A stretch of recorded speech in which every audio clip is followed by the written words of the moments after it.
You're listening to Brayzen Bookworm's Unrighteous Reading Rebellion, a reformed book snob's journey and musings through all things romance.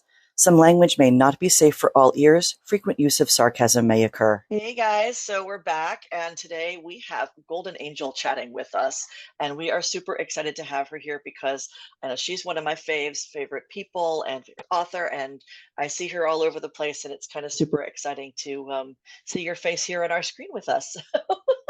Thank you for joining us. I know folks who know us know we're the lkerSisters, and we like to talk about all things books and all things romance. So Golden, go ahead and introduce yourself. Tell us all about you and what you do and who you are, and we'll go from there. I am Golden Angel. I'm a USA Today best-selling author. I've been doing this, I've been self-publishing for 11 years now. And I left my day job in 2020 to become a full-time author, which is pretty amazing. And I write kinky romance. So I do historical spanking romance, contemporary BDSM, and kinky sci-fi. As Golden Angel, I have another pen name, Sinister Ange, under which I write dark romance and erotica and kind of more niche fetish. Sometimes it's kind of my throwaway pen name for just when I'm in a mood and want to write something that doesn't really go with my Golden Angel brand. And I also have a TikTok playlist called Just the Tip that I think kind of blew up on me and seems to be how a lot of authors know me, which has been really, really great because I know when I first started doing this, I got a lot of help at the beginning of my author. Once I joined the author community, I got a lot of help. At the beginning, I was too shy and but once I did join, so the beginning of that, I got a lot of help, and it's been nice to be able to pass that on. So. I love that. We're going to chat a lot about that too, because that's a big part of how a lot of people know you. So I know we definitely want to talk about that. Now, one of the things I always find interesting is how people find different authors. And for me, I found you, even though you live, I think, like 35 or 40 minutes away from me. I found you through Ron when we were starting to put together Charm City Romanticon for this year. 2 years ago, because it had been in the works for a while. We were trying to build a big variety of authors, and Ron was like, "You've got to talk to Golden Angel, and oh, by the way, I think she lives near you." And I was like, "Okay, that's kind of cool." So I owe this friendship and this relationship and all of this to Ron. So Ron, how did you find Golden? We were talking about it off air. I think the first time I found her on TikTok because I was doing the baby author thing and looking for people who knew what they were doing. But I think the first book I read from her, I read because of a Facebook promo that came across my feed. And the first one I read was Bondage Buddies, I think. I think that was the first one. And then I fell in love because that's totally my wheelhouse. And then I found everything and I read everything she wrote. So it's a rabbit hole. I know, I love it. And it's like this leads to that and that leads to that. And then it's like, okay, well, I'm in the mood for this. And you have such a variety of things that you write, which is pretty cool. So we're going to talk about that too. I know there's all these things we're going to talk about. But Julie, how did you find Golden Angel? The exact same way that you did. It was while we were planning and looking for authors that would bring in some people, we thought of you. And fit the vibe.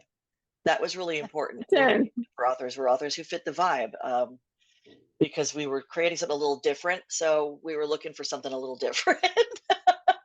Charm City has a great vibe. Thank you. It's all about the people who were there. Susie, you found Golden. How'd you find Golden Angel? Charm City. Yeah. I love that.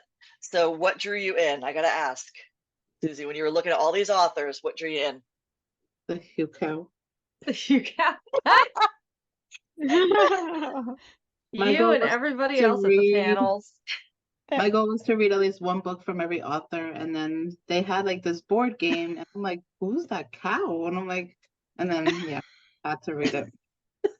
Well, that was hilarious because Golden's like, I don't know who I am. Like, I don't see my slipper here. And I'm like, well, I just am taking this from Ron. Ron's the one. Don't blame me, blame Ron. And then anyway, I'd I known it figured was it my out. Sinister Ange pen name that was being referenced. The cow would have been a bigger clue for me. I love it. I love that there was that little, because we were trying to. Okay, so we had this bingo game for Charm City Romanicon, and there was, because we were doing a pajama party, and there was a pair of slippers for each author that represented something that they did. It could be where they were from, what kind of stories they wrote, something about a book.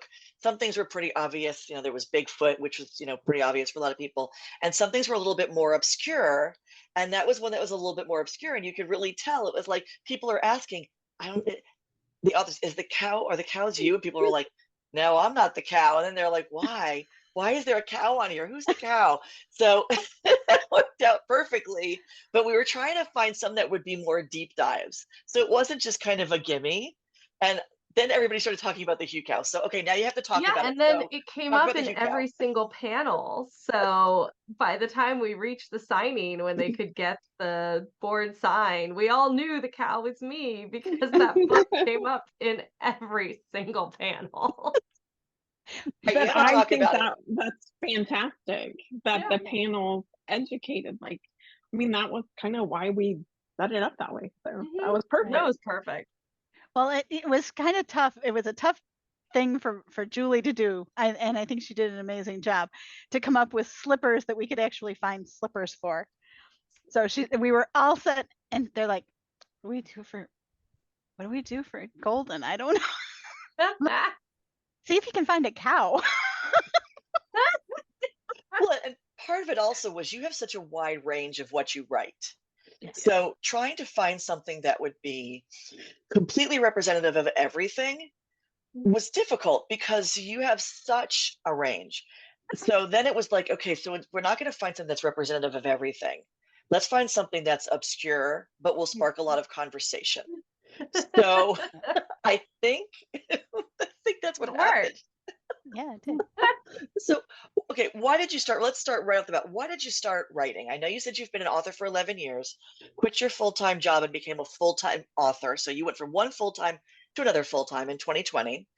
Why did you start writing and why did you make that shift in 2020? Well, so I started publishing in 2012, but I actually started writing and putting it up on the internet in 2005.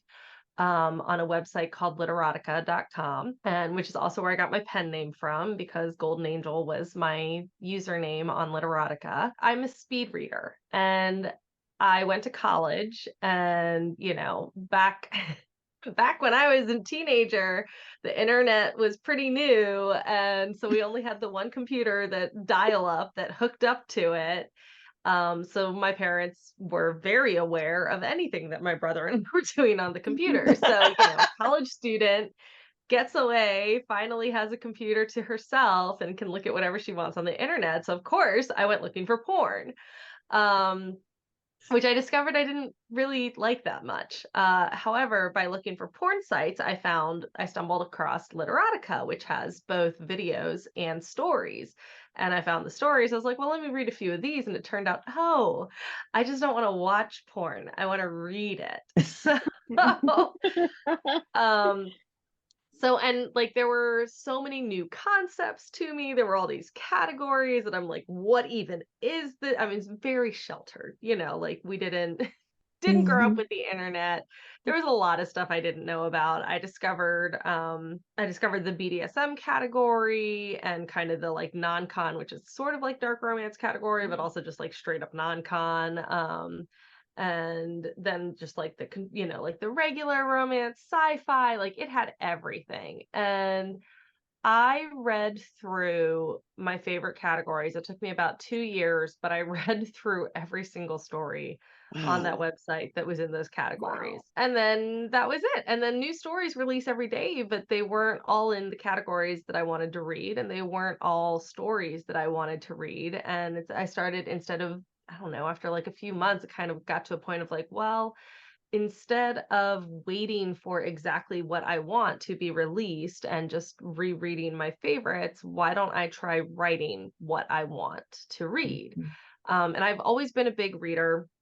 I've always been writing. It was usually poetry before that. And I did, or like stuff for school assignments, but I loved writing fiction. I just hadn't done it for anything. So I started writing out a story that had everything that I wanted to read in it, and I put it up on Literotica, and I was very lucky. People were very encouraging and very kind, which does not always happen on these free websites. Yep. Like, if you want the most vicious criticism you can get, put it up for free somewhere. Yep. Yeah, that hasn't and changed. no, that hasn't changed. So yeah, I ended up, people were so encouraging and they got kind of invested in the stories, and I realized, hey, I really like doing this. And so I just kept writing the stories that I wanted to read. And then at some point there was like a contest on the website which was really more about quantity than quality, but it was like you had to write it, you earned points for writing stories, and you earned them by writing in different categories, and like you could only earn a certain number of points per category. So I ended up writing in every category that was on that site. I did that for 2 years in a row. I placed second and third, I believe, if I remember correctly. So I actually got like a little bit of money from that. And that was the first time I ever got paid for my writing. And then in 2011, end of 2011, I was finishing up writing a long running, like multi-chapter story called The Venus School of Sex. Several of the people who were super invested in it started reaching out to me and saying, hey, I would like to like own this, so that like if this website ever disappears or whatever, like that I own it, that I don't lose this story. Would you consider self-publishing it? And I was vaguely aware of self-publishing, but I hadn't looked into it. It wasn't something that I was at all on my radar. It was kind of like, no, I write stories for a website. Like, it's free. Like, I'm not like a real author. So I was like, okay, well, but if they're asking for it, then yeah, I can do this for them. Like, I am terrible at saying no to people. So I was like, yes, of course you want it. I will find a way to make it happen. And it turned out that publishing a book was really easy. It still is. The actual act of publishing the book is the easiest part. Amazon provided, and all the other retailers that I put it up on provided like how-to guides on how to do it. You could make your own cover. And back then it didn't matter that the cover was terrible or that the editing wasn't really there, because there just wasn't the same kind of content. Like if you wanted to read BDSM, erotica, or romance, your options were very limited. Even with the indies starting to put out content, the options were very limited. So I put out the story, and I knew that I had wanted to write a follow-up for it that I didn't really think fit the website format. So I went ahead and wrote it as a book, and then I wrote the next two books that I kind of had in mind that finished out the main character's whole storyline. And then at that point, it was the golden age of indie publishing. So just by doing that, I was making enough money to be like, oh, we've got I could get a couple tanks of gas and some groceries on this. Wow. This is great. Like my husband and I had just gotten married. We still had a lot of debt. I still had student loans I was paying off, and credit card debt that was horrifically high. And so any kind of extra income was really exciting. And then it just so then I kept going, and I was writing for the website and publishing for a while. And then in around 2015, I think, I found the author community, and yeah, everything just kind of snowballed. This was not ever intended to be a career for me. I just started writing for a website and things happen. I love that. Things happen for a reason, though. Yeah. So then what did you do prior to writing? A little bit of everything. I never worked. I never had I never considered myself ambitious. I do now. Now I know I am, but I didn't think I was, because I was not invested in any of my careers. I didn't consider, they were jobs. They weren't careers, because what I really wanted was just enough money to do the things that I wanted to do outside of work. But the last job that I had, and the job that I had when I started publishing, was working at an accounting firm. And that's when I really got into book world stuff. Definitely different. Yes. Yes. Well, and it's interesting because, I love that you said I never considered anything really a career. It was just I was going from job to job, making money. I needed to do the things that I wanted to do when I wasn't doing the job. And then you landed on something that stuck, that was relevant and exciting. And so 2020 rolls around, and was pandemic a big part of your decision to do this full time, or was it a progression of how things had built for you in Was a publishing? progression of how things had built for me. So I was planning that April 2020 was it for me. That was my last tax season, and then I was going to go full time. I had been working towards going full time in about 2018. I realized I think I can go full time, but I need to make sure. Like I don't do well with instability, which is the career I've chosen. I mean, there were other careers that I looked at one point. Like I wanted to be an actress at one point and decided not to go into theater because I was like, no, I want stability. So here I am. But in 2018, I went, you know what? I think I can do this. I think I can make this full time. And I started working towards that. And so by end of 2019, I was feeling very comfortable. I told my husband. I started talking to my work to let them know, like, this is coming up. I'm pretty, this last tax season, everything like that. And then COVID happened. It was interesting because one of the things I was the most scared about leaving my day job was working at home. Because I'm a very social person. I like social interaction. I loved going to work and seeing my coworkers. And that was that and health insurance were the two big barriers for me.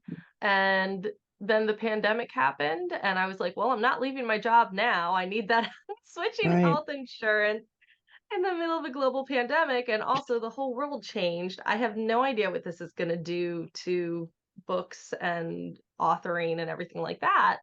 I went ahead and was like, okay, I'm going to stick around for a little longer. But, I started working from home because, at my day job, and quickly discovered that without the people, I actually didn't like my day job that much. I understand that.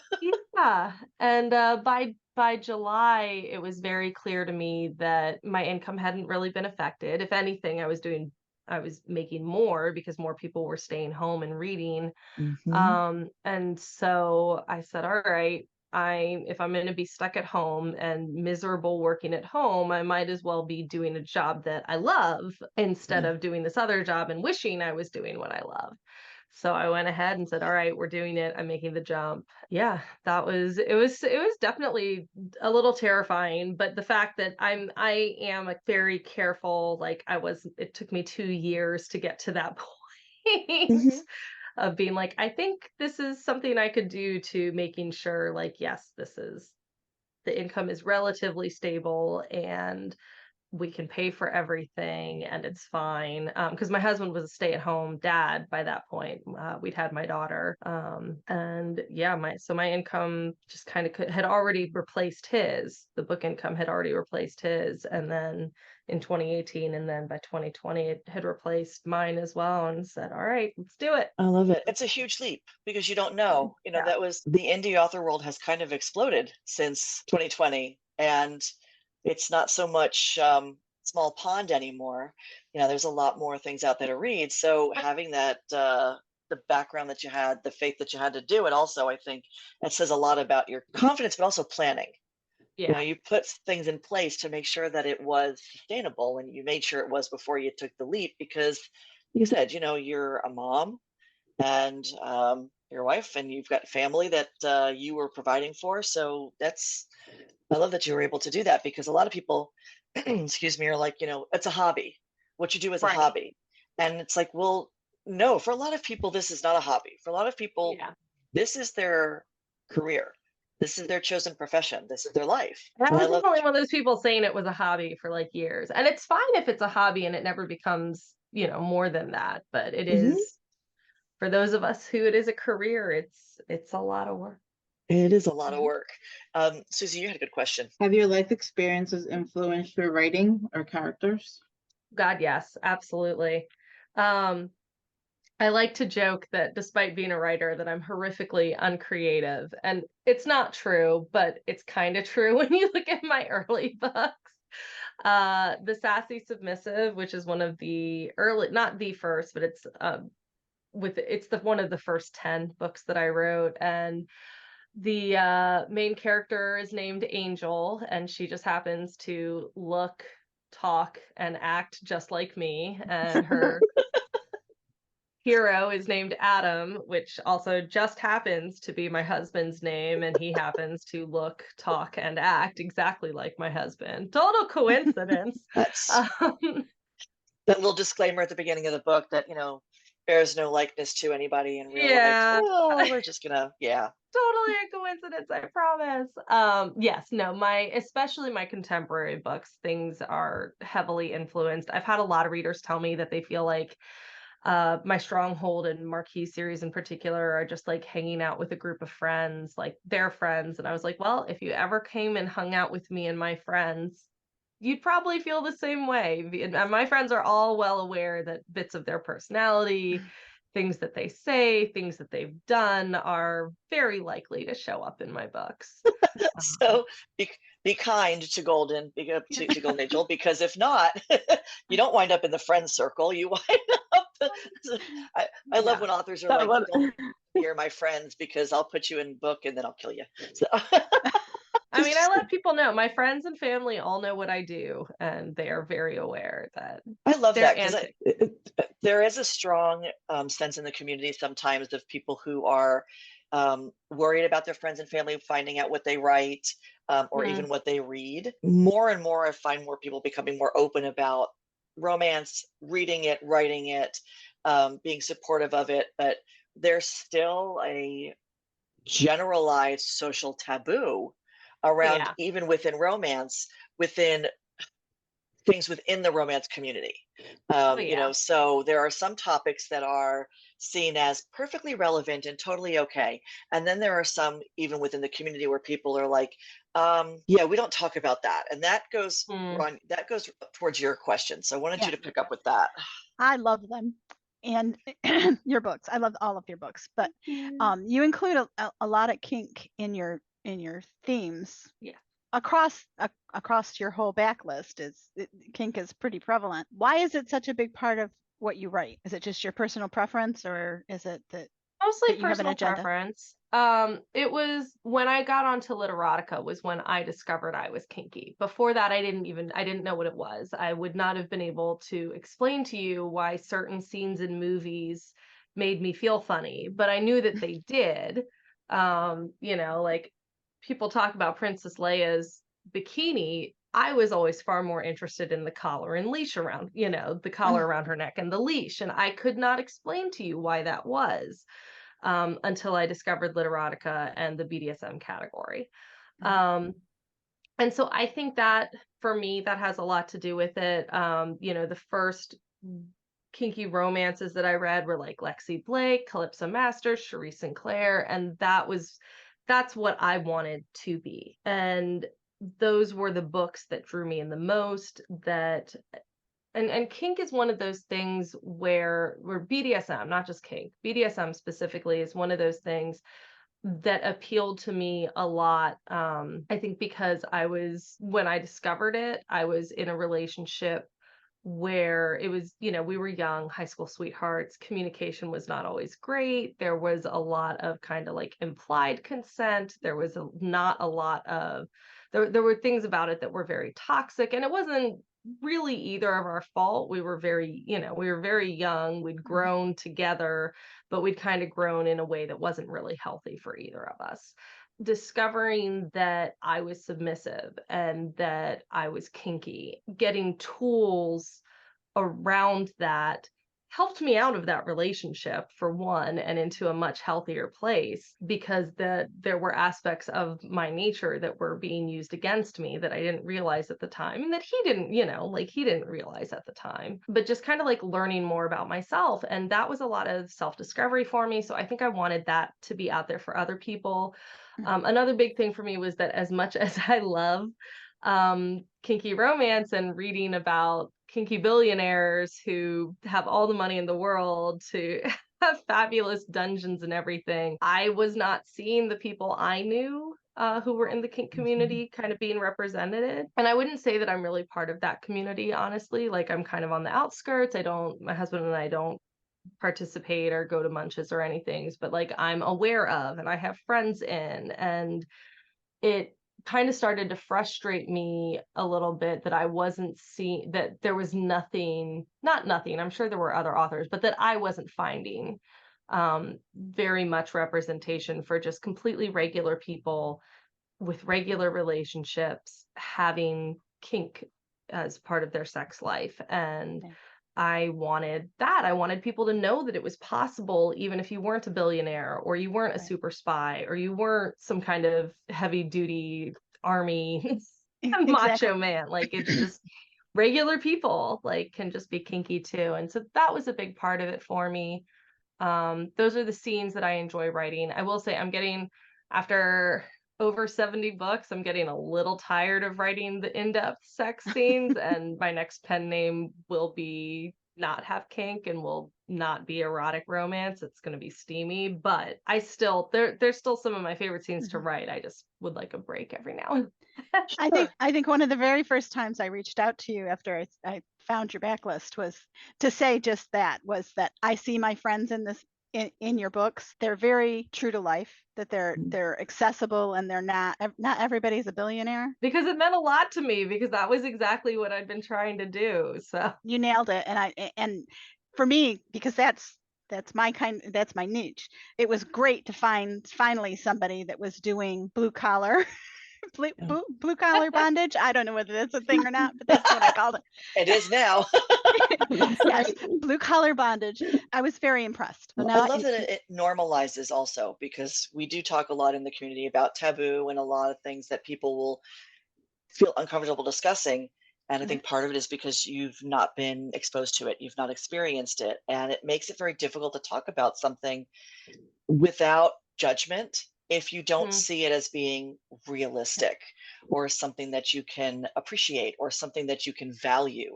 And, it's not for everybody. I'm not going to, there are some people who are like, they're messaging me like, I'm looking for a new book, I'm looking for this, that, the other thing. And I'll say something and they're like, oh, that says it has BDSM in it, and that's really not my thing. And I'm like, all right, I get it. That's totally fine. If it's a taboo thing you're worried about and you're worried about people judging you, I'll tell you, get over it. You don't know until you read it. If it's just you've read it and it's not your thing, you're not comfortable, okay, cool, that's totally fine. But I think finding a way to normalize it by saying it's not something that billionaires do in, this $3 million dungeon, that it's something that is a normal element of people's lives, and then picking up a book where you can read it and go, like you said, oh, well, that could be me and my friends, and it's not presented as icky, and it's not presented as secretive and hidden. It's respected. That's part of what I love about the way that you write, is that it's written as something that's real and respected and appreciated and enjoyed, and not to be hidden because, oh my God, if someone finds out, I could lose my job, I could lose my kids. I get these things I keep hearing that are associated with it. I'm like, that's not how that works. That's not the reality. I mean, I think there are some places where it would work like that. And I have some author friends who do live in places where they're like, nope, no one will ever know my pen name because I already know. And I'm like, I'm really sorry. I'm really lucky that I live in an area and with, and have really supportive family and friends, and an area that's pretty open-minded anyway about all sorts of stuff. And I mean, down in DC, they have like the yearly fet ball and we are in a very progressive area. Yes. And I love that. But you're right, there are places where people aren't recognized for the humanity behind what they enjoy reading, writing, doing. But I love that your books make it real. It's not seen as something that's, I love that element of it. So how do you go from writing contemporary BDSM to writing historical spanking, which are awesome? Thank you. Well, I love historical romance. Like, I love historical romance. It's always been one of my favorites. And it just kind of started to get under my skin that, like, every time I would read a historical, like an actual historical romance, and the hero would threaten the heroine, like, you do that one more time and you're going over my knee. And then she would do it and nothing would happen, or like maybe she'd get like a light tap, and I'm like, this isn't, no, I need more than this. And then I started finding historical erotica.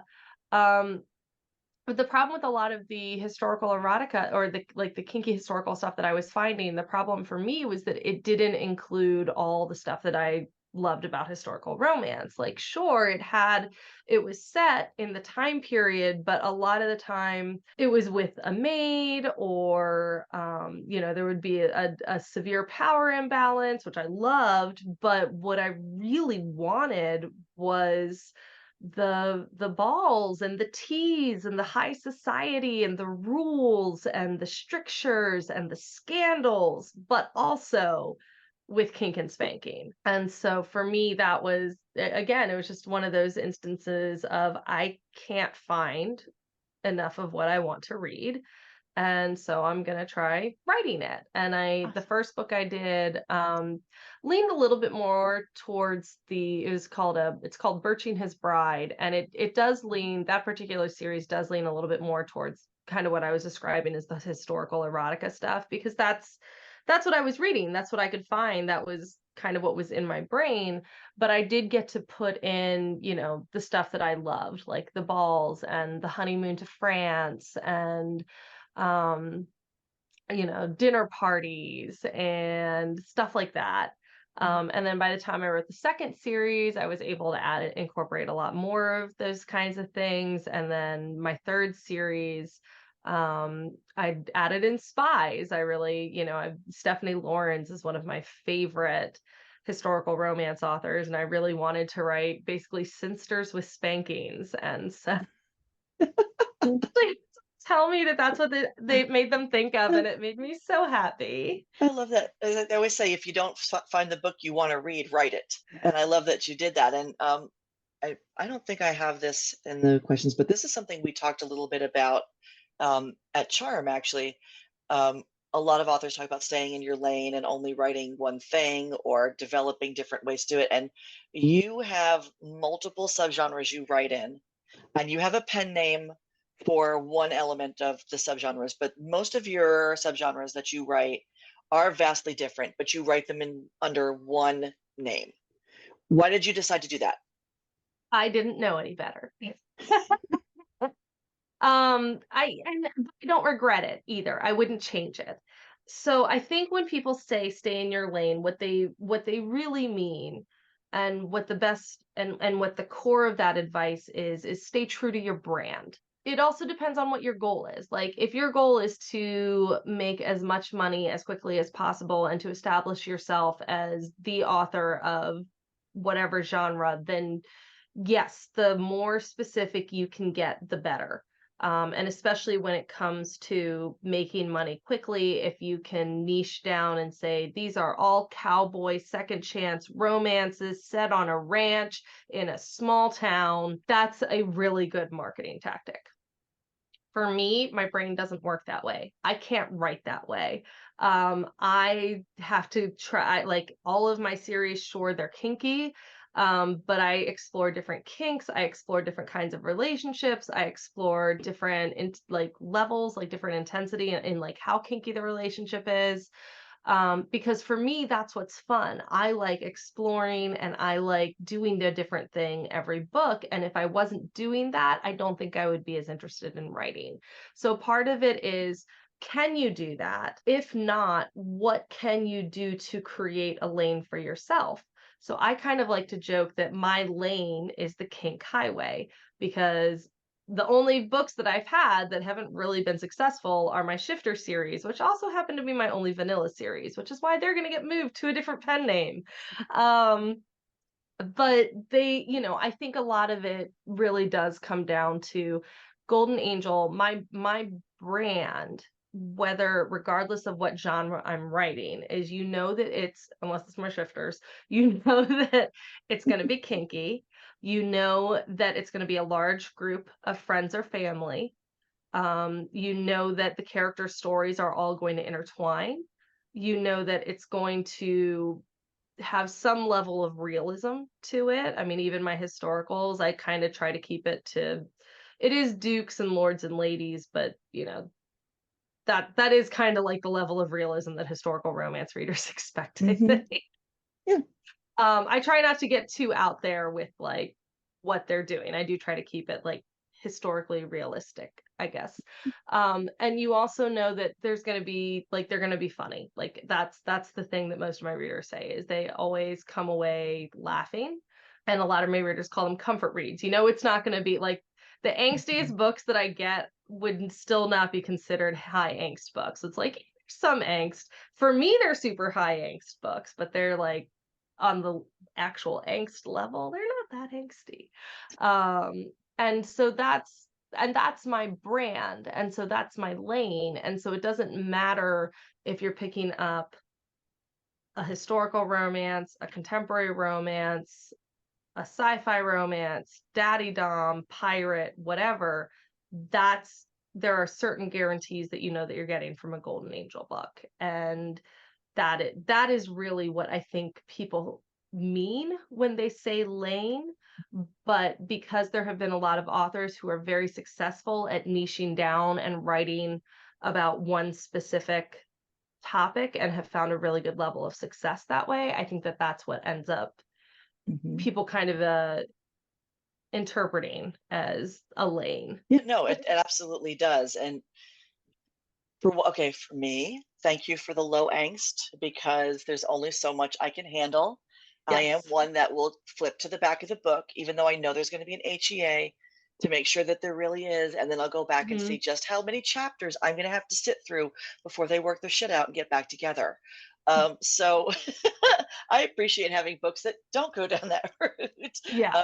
That, deal with relationships and deal with the ins and outs of that without the breakup, the third act dark moment, whatever. But and I do love that, like you said, you span several genres, subgenres, but the kink highway, I like that, because it people know when they pick up one of your books that that's what they're going to get, whether it's historical or not, and whatever it happens to be, unless it's like you said, your Shifters, which we have to talk about. They follow everything else. They've still got the humor, the big family, the side characters that show up in multiple books. They've got all the same things, just no kinks. So what's the basis of the Shifters? Because this I absolutely love. So it's currently called the Big Bad Bunny series, and basically I wanted to write about the Beast of Caerbannog from Monty Python and the Holy Grail as a shifter. I just thought the idea of a tiny vicious bunny as a shifter was hilarious, and I really liked the idea of and when I wrote it, I decided that they were science experiments, and so I needed her to have a reason to have vicious claws and teeth, so they're actually bunny bears. And it's a whole family, and the small one is the successful experiment. So the other 4 siblings are all bear-sized bunnies with claws and teeth. I love that so much. I have so much fun writing. I'm currently in the middle of tweaking them, rewriting the first book a little bit before I move it over, before I start my new pen name. So they are currently up under Golden Angel, but at some point, probably by the end of this year, they're going to be taken down so that next year they'll release as Angel Gold books. I love that. But that's a huge thing to recognize when something is not performing as well as it might, or as well as you want to look at it and say, all right, what's different here versus here? Why is this gangbusters and this is crickets? And then, you know, because like you said, people know when they're looking at a Golden Angel book, they're going to have kink in some fashion. And if it doesn't, it's like, huh, that's not what I was expecting. It wasn't bad. It's just not what I was expecting. So I love that you have that recognition of, okay, maybe something else has to happen with this because it's not happening here.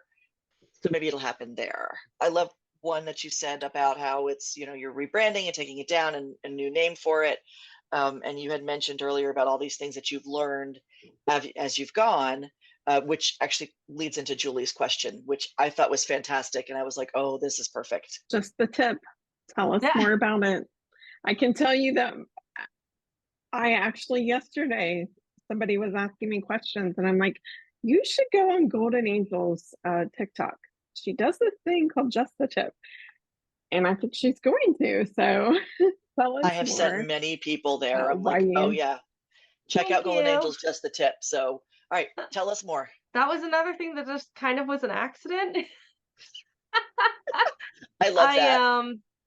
You know, I've been around for a while, and I'm a member of various author groups on Facebook, and I try to make myself available for questions, and like if I see questions being asked in an author group, I answer it. So sometimes people will reach out to me afterwards, and it does take up a fair amount of time. And so, you know, and I see a lot of the same questions over and over and over and over again. And I started seeing them on TikTok now too. And I said to some of my friends, you know, I don't know if I'm the right person to do this, but there are some like questions out there that are just so common and people are constantly asking them, and I feel I just want to do like a tip thing on TikTok or something with a video that answers it so that when they ask, I can just be like, look, here's the video that answers your question.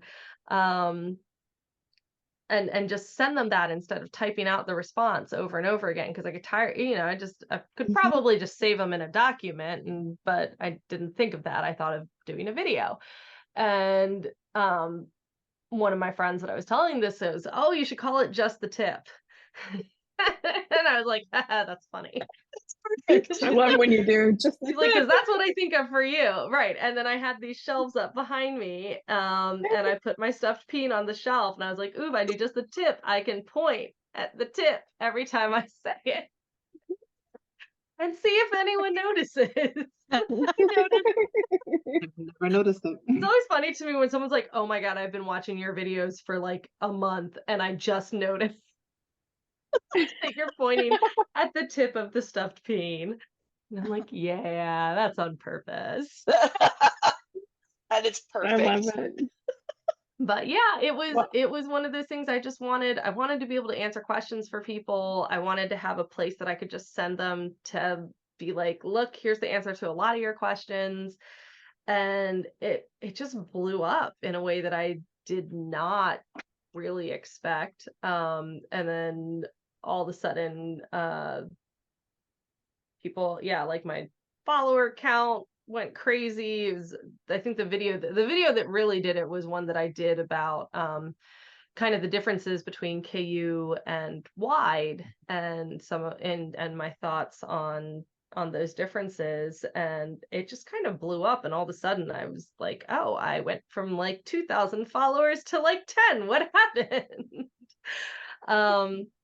And so I just, you know, I kept sometimes I recycle content because it is, you know, it's questions that I see coming up and I'll phrase the answer in a slightly different way and things don't always cross people's timelines. But a lot of the time it did work out the way I wanted it to, in that, you know, a lot of the time if I see questions about something, I can just go grab the video that I know I've done on it and be like, oh, here you go. This has the information that I have to give you. And it has been a time saver. No, I know. And it's, that's great. I was going to ask you what some of your more popular ones were, because I know a lot of authors watch. And so most of your content is geared towards other authors, other writers, but recently you've been doing ones that are geared towards readers also. So I've started, again, same thing. I started noticing a lot of reader questions happening. I don't know how long I'll have content for that. But I'll at least have one playlist where it'll be like, hey, there's there's things that if there's, because a lot of readers want to know how KU works. They want to make sure that the authors are getting paid. They want to know if rereading it through KU means that the author gets paid again. It doesn't. But Right. they want to write a review. They don't know how to. They want to join an art team. They don't know how to. They're going to a book convention. They want to know what to expect. They want to know how to find a book convention near them. That was And how to definitely my act. most popular reader one so far, was Yeah, finding how a to book act. convention. And I was like, it's easy. That's how Yeah. they do it. They're Yeah, everywhere. You they just don't are. know about them until all of Right. a sudden, and like once you do start knowing about them, you find out about more and more and more and more. But when you don't know about them or how to get involved in them, it's like you don't see them at all. It's this weird thing on how it works. And as the community grows, and it is growing, the Yes. romance community is growing, and it's, I think it becomes more and more important for people who are really well established in it to start kind of setting, I don't want to say setting the tone because that doesn't sound right, but it kind of is, because I know you did one recently about, how to act at a, at a book convention. And I was like, it's kind of sad that we have to do things like that. It's upsetting, but I think sometimes people genuinely don't know. Okay, I will try to give people the benefit of the doubt. Maybe they just don't know. Sometimes people just need to be called out. And book conventions have changed. A Yes. lot of the bad the bad behavior that I was talking about in that particular video, I think is in part because people are going to these high energy, heavily peopled events. They've never been to one before. And on top of that, so they don't, they don't know the kind of the unspoken, the unwritten rules that have kind of guided the book events in the past. And then on top of that, really popular authors are bringing completely exclusive content to the book conventions. So it's these very sought after, you're not going to be able to get it anywhere else, items. And when you add that in with kind of the inexperience and the idea that like, oh, well, I want that and I should be able to get that because I'm here. And not that I think that's done in a malicious way. I think that it is done out of kind of like that's the understanding that they have, And I think it just kind of created this perfect storm at a couple of events in the recent years of people who are new and very excited to be there and also very overwhelmed. I don't think that they go in knowing that there's or expecting the kind of lines and the kind of craziness and the kind of just crush of people that can be at some of these very large events, and then they don't know what's expected of them. They haven't been to events to learn the unspoken rules that a lot of the kind of veteran book convention goers live by. And I think the excitement and the energy can become very overwhelming. And then there are just people who, and then of course, there are always just the people who are just entitled and think that they can do what they want and take what they want and take advantage of that atmosphere to do so. Yeah. And There's more and more book events coming up. I know there have been a couple we know of that have stopped operating, and then there's each year we keep seeing more. I mean, ours this year was brand new, and it was, it's different than what a lot of them are out there. It's definitely different, different atmosphere, different size, whatever. But there were people who were contacting us in advance, even saying, do we have to bring our own books, or will authors have books there for sale? Or do we Right. have to buy the books from the authors there, or can we bring books with us? Can we get things signed that are not books? So there's a lot of questions, because with more events and more people reading it, there are more people going to events that, like you said, they've never been, and they have no idea. When I went to Indies that first year, I had no idea what to expect. I didn't know what to expect as far as lines. I didn't know what to expect as far as what I could bring. It's all very new. So knowing that there's a place you can go to where it's like, okay, look, I've been doing this for a long time, so let me give you some information based on my experience about how this works, what you can do, what you can't do. And sometimes even going to a group to find that can be really overwhelming. So the fact that it's video, I think, one, I love it's engaging, it's fun, It's quick. It's like short attention span theater. It's not a 20-minute everything dump. It's a, 3-minute, whatever. It's, just the tip. Here's the info. And I love it. So talking about cons, Susie, what was your question? You've been doing a lot more events lately. Why are they so important to you? I like to, I mean, for me, they're a way to give back to my readers. It is weird sometimes to think of myself as someone that other people want to meet, and yet I found that when I went to events that was true. And there would be people who would travel hours sometimes to be at an event just because I was going to be there, which was incredibly humbling and amazing. And they were always really grateful that I had come to their area and to be at an event that they could make it to. The events are hard. They take time. They take time away from your writing. They take time away from your marketing. They take time away from your family. And it's not just the time that you're there. It's the prep for the event. It's getting everything together. There's a lot of money involved in getting the swag, in getting the books, in getting the things that you need for your table.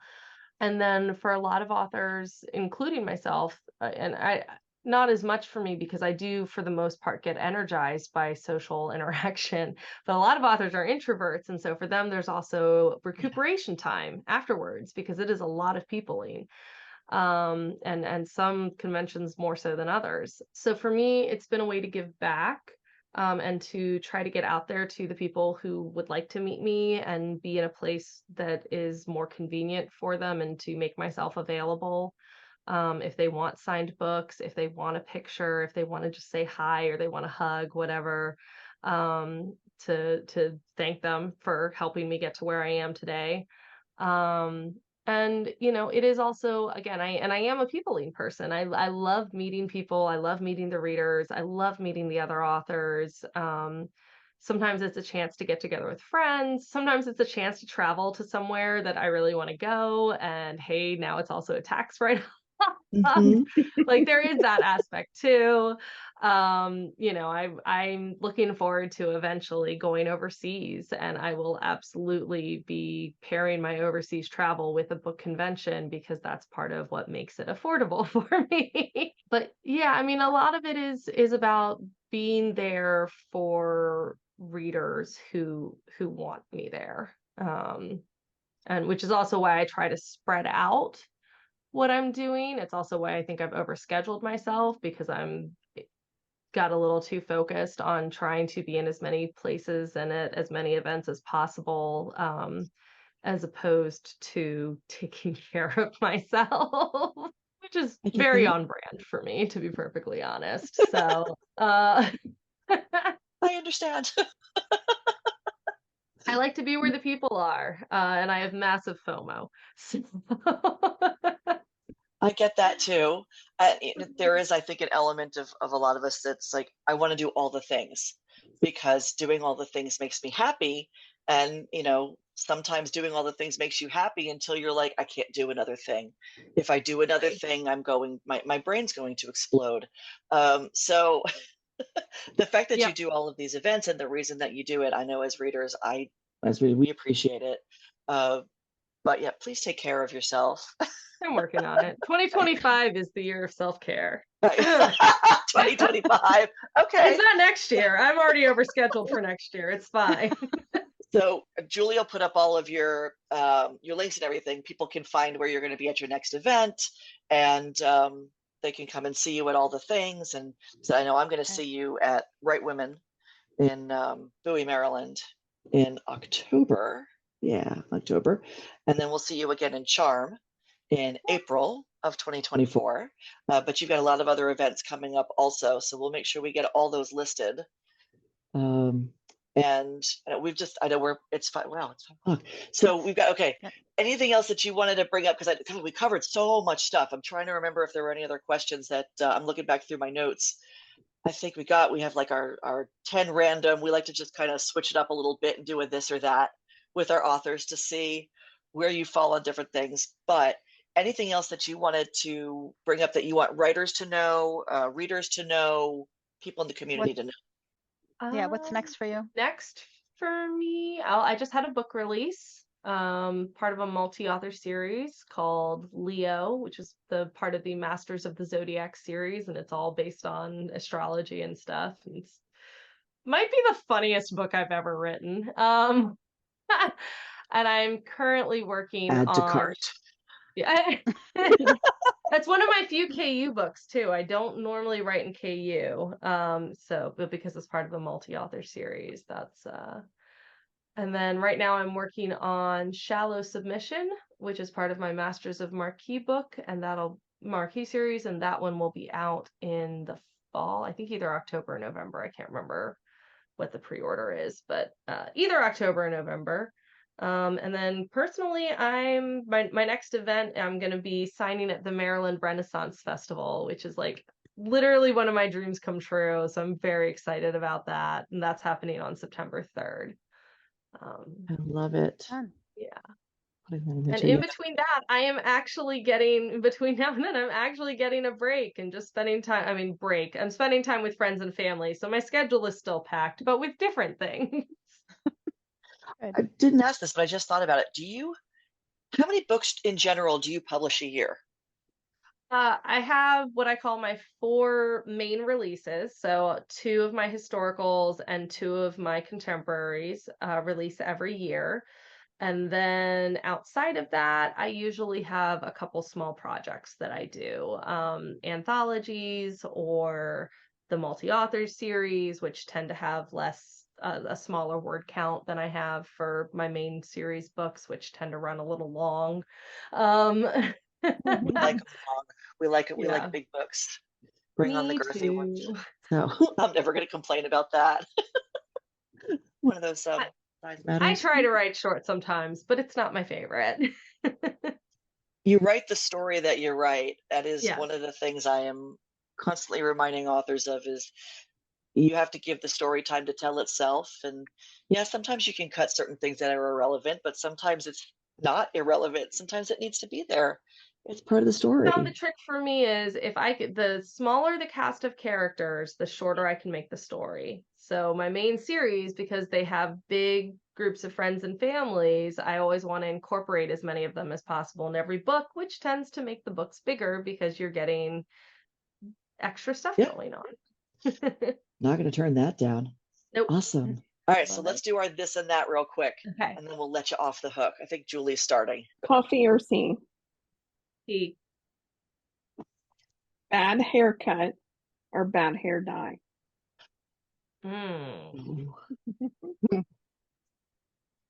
Bad haircut. So I can always style it differently. True. Beach, Colors there. beach or mountain vacation? Beach. Plan ahead or live in the moment? Plan ahead. Oh my God, please don't ask me to live in the moment.